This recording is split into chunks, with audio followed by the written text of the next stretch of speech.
Hello അസ്സലാമു അലൈക്കും. നമ്മളിതാ മുരിങ്ങ ഊരി വെച്ചാണ് മുരിങ്ങ ഉപ്പേരി ഉണ്ടാക്കട്ടെ. അപ്പം നന്നായി കഴിക്കട്ടെ.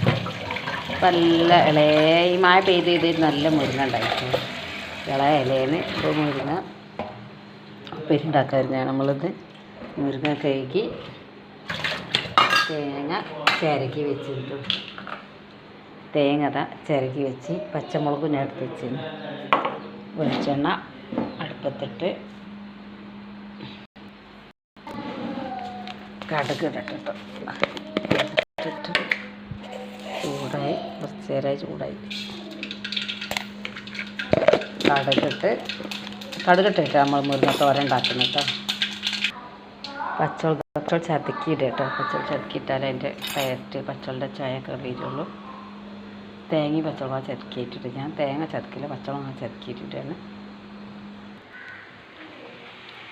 നമ്മൾ തേങ്ങ ഇട്ട് പച്ചമുളക് ചതക്കിയിട്ട് പാകത്തിന് ഉപ്പിട്ട് തേങ്ങ കുറവാത്തോണ്ട് ഇളക്കി വരും.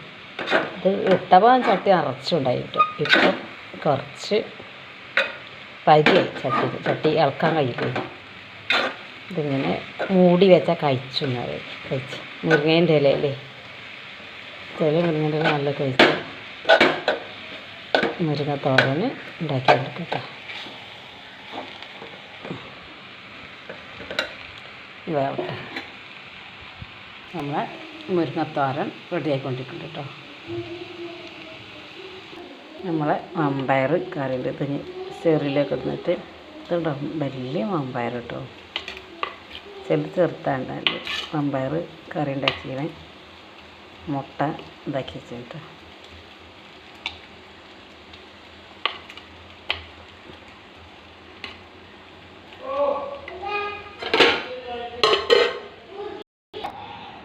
ഇതാണ് മുട്ട കറി ഉണ്ടാക്കി. മുട്ട കഴിഞ്ഞിട്ട് മുട്ട കറി ഉണ്ടാക്കിയതേന് ആ വണ്ടിക്ക് അത് കൂട്ടാം.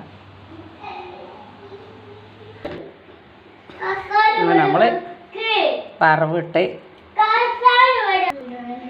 കറിവേപ്പിൻ്റെ ഇലയും ചെറിയ ഉള്ളിയൊക്കെ ഇട്ടിട്ട് നമ്മൾ വറവിട്ട് നല്ല സ്മെല്ലിട്ട്. ചെറിയ ഉള്ളിയിൽ വറവിട്ടാൽ നല്ല സ്മെല്ലാണ്.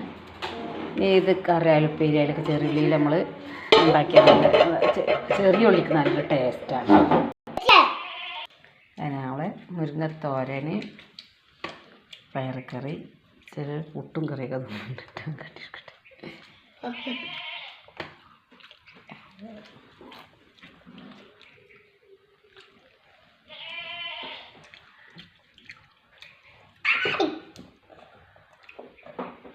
ഞാൻ ഇത് കഴിച്ചു കൊടുക്കട്ടെ ആൾക്കാർക്ക് മിക്കട്ടത്.